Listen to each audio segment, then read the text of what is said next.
Who am I here with? What's up? My name is Raven. Happy to be here with Caleb. Awesome, Raven. Describe to people what you do with your profession. So my profession, I'm very business oriented, yet I haven't mastered the money game yet. I will start with a disclaimer with that. What I love doing, my passions, I'm a holistic counselor, I'm an astrologer, and I do indigenous medicine work. And so I learned basically where chiropractic work comes from in the Asiatic cultures, so ancient bone setting. They call it Thai massage here in the Western culture. But I learned the deep esoteric mystical traditions of the work, like the monkhood tradition. And so the learning curve to integrate that and the way it was originally practiced has been a trip. And Did I answer that? I like that. And your Instagram handle is Strategic Soul Architect. Yes. Explain that to me. So I just changed my Instagram handle after like 2 or 3 years of being Explorer of the Inner Smiles. I love that one. But yeah, I was cued to update it to present day. So Strategic Soul Architect for me is, I love working with astrology. For those who know the language, I'll dig into the North Node, our actual soul contract for being here, taking on a body, what we're here to do. And so I can see basically the pathway and what is outside of people's comfort zone, basically to get out of the kingdom of safety and into the wilderness and the jungles of your psyche, of your consciousness, which brings fulfillment, all that stuff. If you believe it, have your own experience with it. You can see that in your astrology chart. So I see that, and I do my best to augment my own self as an ally in people's lives. And just bring accountability and communication to the deep soul level matters of things. Because from what I understand, your belief is that you are them. So yes, it is a very interesting reality we all live in, and this is a very psychedelic topic. But yes, my fundamental belief is that we are one organism experiencing itself. And so I'm very anchored into that principle, so much so that I understand the mind better than most. Our right brain hemisphere, we all have a brain, we all have a right brain hemisphere. That's where dreams come in, intuition, all that stuff. There is absolutely no safeguard of boundaries in the right hemisphere. So the right hemisphere doesn't know if I say, hey, imagine a nice ripe lemon. It's so bright and yellow, cut it open and just bite into it. Your whole body's already, if you're processing what I'm saying, your body's already responding, preparing to receive that deep level of acidity, and saliva is changing, all this chemistry. And so there's no real lemon here, but that's the power of the mind. And so there's no privacy in the spirit world of things, and that's a very deep one to wrestle with. But we even know, like, thanks to, I guess, CIA documents being released, that all kinds of government, they'll go and find super psychics, super soldiers, and use them. Apparently they found, I'm pretty sure the gentleman or the personality is Osama bin Laden, was found by somebody who was remote viewing from somewhere over in this country, and was like, okay, they're in whatever time and place. We're all in the same aquarium. Even the people who have departed out of their body, they're dead. We're all here right now. It's a incredible opportunity to be able to steward these temples, these vessels that we have. This is the Holy Land. This is the Garden of Eden. You are here to bear your cross. And what does that mean to you, bear your cross? Bear your cross is taking responsibility for yourself. And then once from there, it's kind of an onion layering of taking more responsibility. Once you can handle your own individuality, you'll start to realize, okay, I'm totally good, I'm self-sufficient, I can take care of more of life around, just like a gardener. You go around and certain things are sucking the nourishment out, and so you just take away the dead stuff so that the nourishment, the water, can go to things that are going to fruit, beautiful ripe fruits, feed people, and then also have a million bazillion seeds to perpetually multiply. And that's the codes of abundance that all of nature and us are built upon. Scarcity only exists in the mind. So it's all about prospering life all around you. So bearing your cross could look like, in a real world example, taking the people out of your life that are hindering your growth. Just having discernment and putting things in proper feng shui, proper placement. Like I said, we're all breathing the same air. We're all breathing it's the same spirit. And sometimes the lessons will come where the lesson is not the most helpful, productive thing to do is to say no and just breathe and be in the same space. Like, agree to disagree. Like, sometimes that's the best medicine ever. And so you don't really have to reject anything here that it's not your preference. If preferences is beautiful boundaries, I just don't prefer to have this energy, or I prefer this, and that's just what it is. Raven, where did you first really learn to navigate the world? Let me start with how I entered this life, into this body. So my birth experience was layered with, so my biological mother, because I was adopted into a family, we'll probably get there. My biological mother was diagnosed with Hodgkin's lymphoma cancer during pregnancy with me. So her and I were both receiving multiple chemotherapy and radiation treatments, which most people don't survive. Most people don't survive the amount of radiation I've been exposed to. I was exposed to as a fetus. And so I've been medically observed a lot of my life, my upbringing. My mother actually passed away 8 months after I was born. So. And you're a tall dude, man. You're like 6'2". Yeah. I went through a lot of, I am very experienced with rehabilitation, physically, mentally, emotionally, spiritually. And that's what I do. Like, that's what keeps me alive. I've died many times, and I'm here to assist that process. And in terms of how you figured out how to navigate spiritually in multiple dimensions, not just like, a one or two, like be whole in all of the dimensions. Where did you learn that? Who taught you that? That's a great question. Where did I learn that? Okay, let's start this. So both my parents, the story I got was both my parents passed away. I'm questionable about my father. We'll maybe get there in the interview. And so you can't make this up. And so before I was a teenager, both my parents were gone. I had a lot of people, close support system, family that died. And so my early foundations were set on the thinking of, how do I, what's this death thing? How do I intervene in the death cycle to not let it happen? Like, I love these people, and then they're gone. And then you gotta survive. So what age were you when both your parents were gone off this plane? Before I was 13, a couple of weeks before I turned 13. Wow. What does that do to someone at a young age? Well, the most trauma, if I want to call it trauma, happened by the perception of others. It wasn't necessarily the departure of my father. It was actually going to school when I was like, I don't want anyone, let me go through my own grieving process.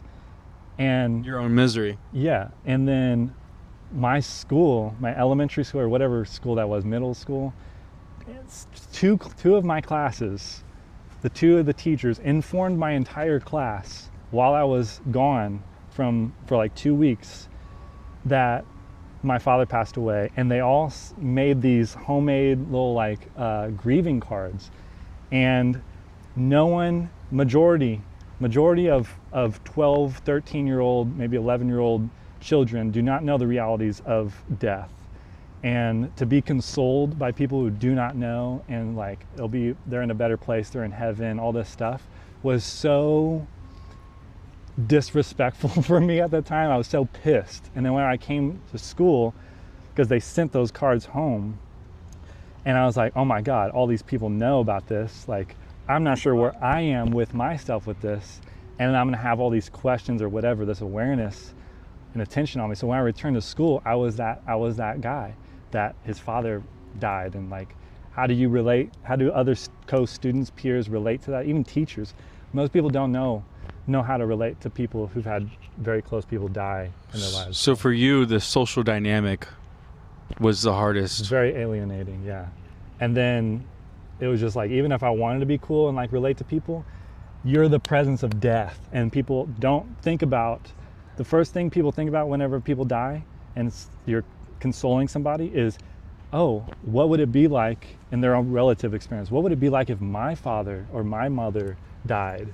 And that's how they inform themselves of how to relate to someone who's going through that. So it's very alienating. At this point, even high school, I was like, please, I just stopped sharing my story because I'm like, I don't want your sympathy. I don't want your pity. Like, I just want to be witnessed. I want to be heard. Like, this is what I'm going through. This is my experience, but don't feel sorry for me. Like, I live a fucking awesome life. I pretty much always have, but I've always dealt with not really relating to a lot of life going on around me. And you really got in touch with your spiritual side and a venture of homelessness. At what age and where? So, when I first ran away from my home life, because I found out that the family I was adopted into, their legal guardians, they found this nice loophole to take for their own self and do with their own stewardship will of 2 sets of parental Social Security death benefits, which is just shy of $1,400 a month. That was my experience. I have a 1.5-year older brother who was also adopted into that family structure. That's another $1,400 a month. Meanwhile, I can say all this stuff, like it was rough, but I also learned a lot of really great work ethic. But like, I had to pay for my school lunches, and like, I was made out to be like a burden of that family, even though they were like getting paid, brand new boat, brand new motorcycle, brand new house, brand new big SUV. I didn't know how much this is a You were a sensitive contract. one. Yeah, this is a sensitive one because I'm actually speaking about an officer of the law who was, and I got tore apart by 2 detectives regarding this time period, because I was making claims on the record that an officer of the law stole Social Security death benefits from me as a child, but there was no receipts. So. And you ran away from that to go where? So I basically got in contact with my father's side of the family, because my brother went off, and he's a 1.5 years older than me, so he was of adult age before I was. And my brother and I were disconnected from my father's side of the family back when I was in 3rd grade. So from 3rd grade all the way up to like adulthood, 18 or whatever, I was 17. And it was like not even a thought that I could talk to that side of the family at that point. Just so real brainwashed to not even have that to consider that. My brother calls me up out of the blue, saying, "You never guess what house I'm sitting in right now." I'm like, "What?" "I'm at Aunt and Uncle XYZ's house." I'm like, "No shit." He's like, "Yeah, they've been singing happy birthday to us on our birthdays with their 2 daughters every single year of their life. Like, we're like celebrities." And I'm like, wow, that's love. Like, it was a very like emotionally kind of like devoid household that I grew up in, mainly because the household I grew up in, my mother figure, adopted mother, she had a biological daughter, and then she also had another girl that she adopted at birth, but those were more like blood, emotionally entangled connections. My brother and I, we didn't get that treatment, so like the dogs got cooked homemade meals sometimes before we would, like, Because y'all weren't blood. is just there was a lot of fucked up shit going on, and it was a great training grounds for me. I will say that. I do not regret it, but there was real questionable stuff, and all it is hurt people, and blah, blah, blah, like that whole story. When did you go to Puerto Rico? Costa Rica. Costa Rica. So I've never been to Puerto Rico, but I went to Costa Rica in 2018. So for reference, you're 33 today. Yes, correct. That is my birthday. So that's 7 years. So you were 26? Yep, that sounds about right. 25? Something Yeah. Or 24? Yeah, 26. Well, so back whenever I discovered that I was getting that Social Security death benefits, I ended up getting in contact with that side of the family, and that side of the family were like, hey, we can go and get that money routed into your own account. And they're like, we need you to be here in Missouri. So I was born in St. Louis, and that family lives in Missouri. And at the time I was going to high school in Kansas, Wichita, Kansas. And in Kansas, you have to be a certain age to be considered an adult. You have to be 16 and a half in Missouri to be considered an adult and do what you will. And so I was like, I'm wondering if I'm keeping a straight story and retelling No, it's this, good. It's but good. I chose to, it was the summer in between my junior year of high school and senior year of high school. A couple weeks into it, I called my adopted mother. I said, hey, I want to come spend a couple weeks, maybe the entire summer over with you in Missouri. She agreed to it. And so it was all good. I was going to make my way to Missouri, and I just didn't go to my adopted mom's house. I went to this family where there was a huge, massive court case that separated my family. So it was like mortal sin to like be in communication with them. And my brother did first, and he got me in contact with them. So I was in a secret dialogue with them, strategized a way to get out of the situation I was in, and went there. And then, it was summer and I didn't show up. Eventually they were like, where are you? I was in Kansas, Wichita, Kansas. I was living under the guardianship of a police officer who was very and is very well connected, him and his family.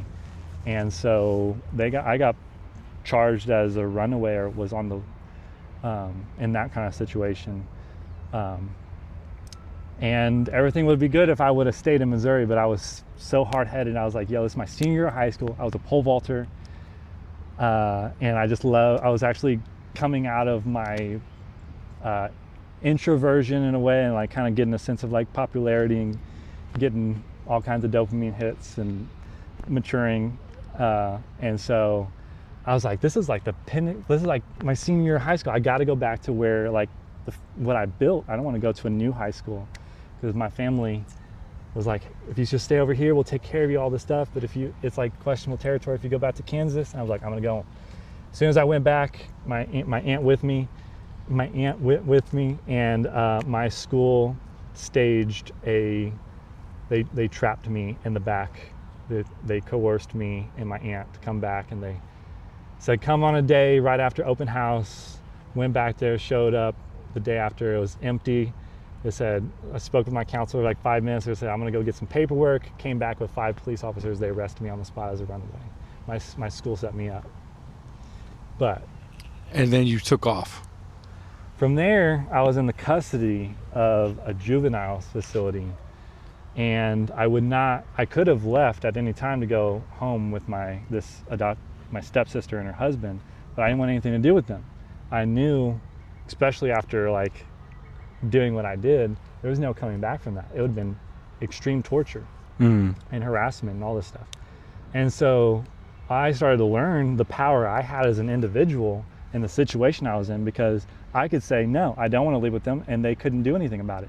But what they did is they enrolled my adopted mother, who was very involved in her work life, had to shut down her work life to go 9 hours to drive all the way to come pick me up, because they'd have to release me into her care.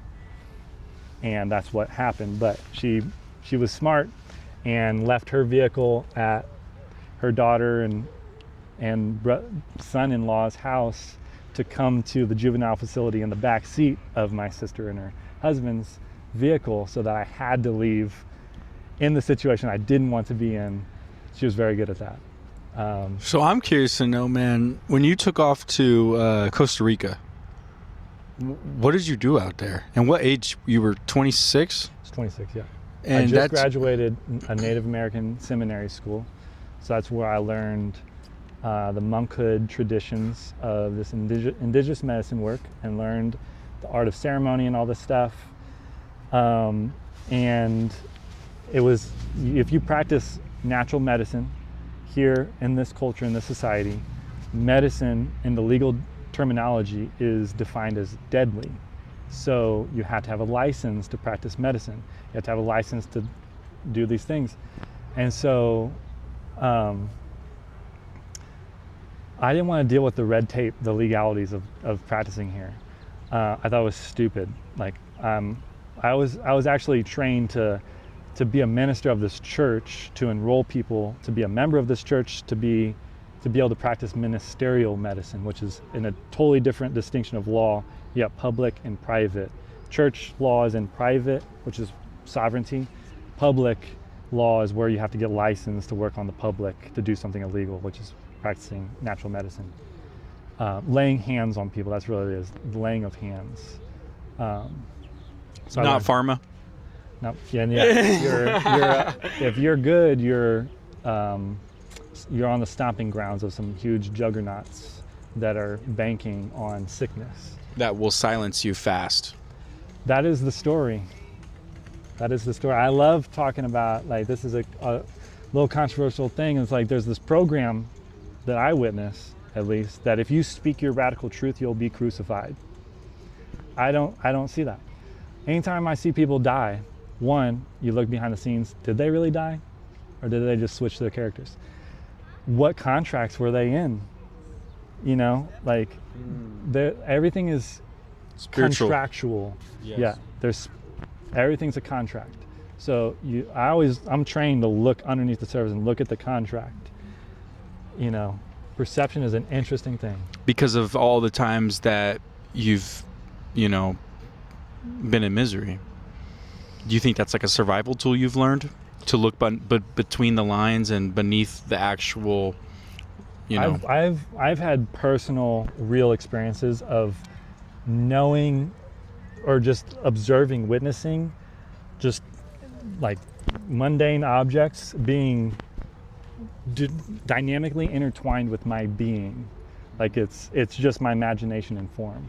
And whenever I lose communication with that possession item, then I lose it, or someone takes it, or just it's no longer my possession because I'm no longer in communication with it. So when you start hoarding things and stuff like that, a lot of people hoard stuff. It's just like, that's one of the big things with feng shui. You go into where things are being hoarded and there's memories and stuff all in there. And attachment. You can learn so much about stuff and why people are holding on to things. And it's just energy. And it's people and their spirit is like in a talisman form. I think you were telling me that at some point, but you were telling me about the things and the attachment of which, and it can also stem from a mental illness. Well, I mean, you can just holding on to something that's toxic for you will cause a mental illness in itself. What about flesh? Attachment to flesh? Yes. So that's one of the things is like a lot of people get into this spirituality or pseudo spirituality and be like, fuck this, I'm done, eject me out of this simulation, and fuck this body, I don't need to eat, I just be a breatharian, screw money, screw items. And like, I'm saying that because I've went through that experience intricately, so I know this. And this is, you have to value your vessel. This is your like literal like controller of the video game. Like this body is that antenna, and the better you take care of it, the more you cleanse it out. Like most people have heard about the chakras. Chakras are metaphysical organs of your endocrine system, and each of them are an eye of perception. So if your eyes are all cloudy and like toxic, you can't see properly. There's no clarity. And you actually have each organ system, these energy centers are a type of eyeball to perceive a certain dimension of life. And like you gotta cleanse your body systematically. But you cleanse that, it's a game changer. Sure. Now, Raven, in current time, in real time, what is your current circumstance? How do you live your lifestyle right now? Right now, my main focus is to really establish a very, very secure foundation, earthquake-proof foundation at that. Because I've always been trying to do I'm just gonna call it healing work, my medicine work.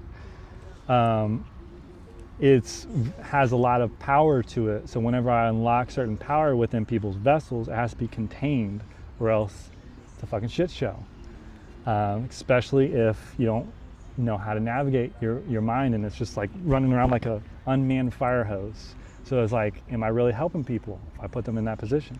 No. So I learned more and more, and it's a process. It's never going to be perfect. That's part of the reason I kind of get stuck. But I'm creating sacred space and making sure there's a whole support system aware of what I'm doing with people, because it has to be more than me involved. And it always is. There's no way it's not more than me, but I'm just saying more conscious awareness. So I went to Costa Rica originally to establish my own clinic out there. And I achieved that in a way that was way beyond my wildest imagination, what I could have imagined. And if you have eyes to see, you can see it. It's more like if you have eyes to hear. And you went to Costa Rica and you lived homeless, right? I downgraded pretty much all my stuff. I didn't have much. I had a vehicle, I had that sold, and just went there with like a rolly suitcase and a backpack and a fanny pack. 2-3 weeks of being there, all my stuff got stolen from me, other than my fanny pack and my laptop. So my fanny pack had my money and my passport in it, luckily. But all my stuff, my school books, everything, my certifications, all these papers, it was gone. It was disorienting at first, but then I realized that it helped me lighten up, and the magic of Costa Rica and the jungle expedited me to amazing places because I wasn't holding on to this dumb weight. It's like an anchor. And so life will do that. And it opened you up to different ideas, Yeah. new possibilities. Yeah, most definitely. Having nothing. It's interesting how that works. It is all working in your favor. No matter what situation, condition you're ever in, it's always working in your favor. Find the correct frame to be empowered. That why is this working for you? What is correct about this situation? And know that, yeah, to get stronger, you gotta like have some kind of contrast and resistance. So there are spiritual, energetic, intangible barbells that get placed upon you that only you can handle. There's multiple dimensions of resistance, that of which you can grow in everything. I'm curious to know, man, why are people more interested in not this knowledge? Because you're rocketed into radical ownership and responsibility of your life and your entire environment and atmosphere around you. You're in charge now. And that's scary. A lot of people love these Hollywood movies of kingliness and royalty where they're on this throne and in this cushy luxury stuff and getting fanned and great fed to you, and that's what kingship is. No, you look at the definitions of the words, the king means servant, a servant of the people. A real king is not going to be fucking getting fanned.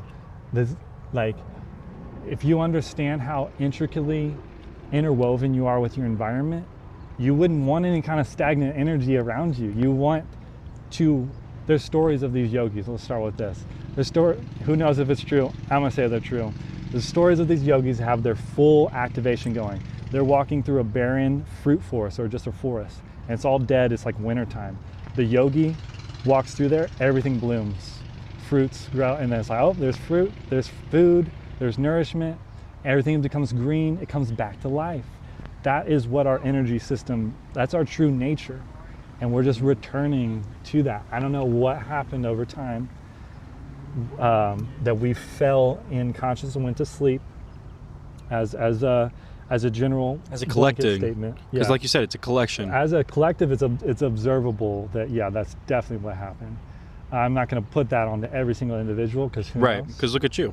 Well, I look whatever way to certain people. I'm intricately aware that I'm not there yet. I'm better than most in some situations, but then I come across people who are way, there's always going to be people better than you, and thank God, because that would suck if there wasn't. It fractals to infinity and eternity in any direction. So you want to be around better people. So if you're, that saying is like, if you're the smartest person in the room, like, you're in the wrong place. You're a fool. And Raven, in your current circumstance, you currently live homeless. What others would deem as homeless, right? I live a very nomadic life. Yeah. You pitch a tent. I have a tent. I have different situations depending on where I'm at, what I'm involved in. I know how to survive really well, and I've learned how important perception is. But if you know how to communicate, you have the keys to any kingdom. So it's kind of like, I just, in my own bias, I say I'm smart. I'm trying to do the best with the wisdom that I have, because if you get the money game, like, it's much easier to make money when you have money. But to start out at a 0 point or in the negative is difficult to create that snowball momentum. But once you have the money, it's easier to make more money once you have it. So, and then like the people who have money, they're using money in a very different way than the majority of the people. That their money is working for them, their money is making their money, and they don't have to toil and do these labors with the body. I'm still in a position where I'm laboring. I actually don't have to be there. I am procrastinating, to be honest. If I'm gonna take radical responsibility and just be transparent about that, like, I'm sitting on, I'm just gonna say it. I'm sitting on a lot of treasure. I'm sitting on some treasure, and I'm polishing it. I should say that. I'm polishing it because I've had a lot of stuff stolen from me, and it's a delicate act when people think they see your generosity and they see your abundance or whatever, and they don't understand what they just see the present moment. They see me now. Yep. They don't know what I've earned the position I'm in. I don't care if people look down on me or look up to me. I've earned where I'm at. If I'm in the shit pile, I earned that. Yes. When you look around, when you wake up, and what you see is what you are. Mm-hmm. Yeah, we're all witnessing all the choices that anybody's ever made to get to that moment. And so the best thing we can do is just empower and be a reflection, like a tuning fork for people. So if I wanted a strategic soul architect in my life, Yes. where can I connect with you?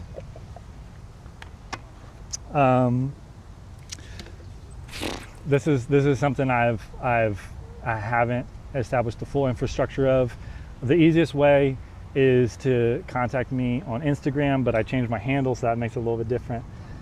You can email me at ravendalexandermcraven@gmail.com, and then I have some things in the works where I'm still like doing this thing. I've been fleshing out mcravenlegacysystems.com. I have that domain, but it's Awesome. like the most, like, I have an encyclopedia of stuff here, and I'm like, thank God for ChatGPT too. And we'll put all your links and your socials in the description. They can reach out to you, man. Raven, I want to say, man, thank you for tuning in with us and sharing just a small snip of what you and who you actually are. And I look forward, man, to continuing doing, deep dives into who you are and what God has built you into. And obviously, happy birthday, man. Thank you. 33 years old, guys. He looks like he's 25. And man, if you could share a message with the world, what would you say to him? It's all gonna be okay. Like, there's to listen deeply, that the divine, whatever word you want to use, the divine is communicating through all things, and you're hearing it through your subjective lens where it makes sense to you. It could just be a random bird or just some trash on the ground, but to certain people, look for the meaning. We create our own meaning in the things, and if you can develop your own language to have a language to be translated from the divine, the soul level of things, into your own humanness, it's fantastic. It's a constant stream of communication that's always this, like lifeboat or like a rope ladder come down, like it's always there. We're never alone. The connections you need is all around you. Mm-hmm. Just be bold, and they're abundant, they're infinite. There's no shortage of money out here either. There's no shortage. We all have value. There's no such thing as no value. Everybody is a business. Our own being is a business, no matter if you want to acknowledge it or not. An agency. And we're people like you because there's value being exchanged. If you can understand and package that value, put some marketing to it, and you're already doing it. Every single person, even the most tragic homeless situation, there's a business dynamic to what they're doing, how they're able to survive. And if you bring more consciousness to it, package it up, just do it consciously. We're role playing it unconsciously. Bring it into consciousness and do it consciously. That's how all this works. You're only surviving because, like, if your heart is beating, it's because you have a purpose. When it stops beating, you no longer have a purpose. If you're still heart's beating, you have a purpose for being here. You have a purpose to interact and exchange your uniqueness with the world. Your uniqueness is a radical key for people to unlock and activate. It's medicine for people. Don't shy on yourself. Don't sleep on yourself. And, God bless you. Don't sleep on the other people around you. Make sure you empower them. Don't let them bear their own cross. It's one of the big things. Like, we can all be compassionate, but as soon as you think you're completing a lesson for them, as soon as you remove your energy from that system, they're going to collapse right to where they were. And that just no good for nobody. No. And you're seeing that in real time. You injure all parties. On a grand scale, where you're giving everybody free stuff, and it's actually creating a more critical situation. There's certain things, like all test environments, like the ecosystems. I look at all like an ecosystem. I'll introduce a certain element and see how the environment reacts to that. If it's creating a more toxic culture or parasitic culture, it's like, yeah, it didn't work. So like, you play with the elements, the balances and measures of things, and be an alchemist with your supporting and giving and all that stuff. There's a value to even our communication or eye contact. So you have to regulate these things, regulate your abundance. We are abundant.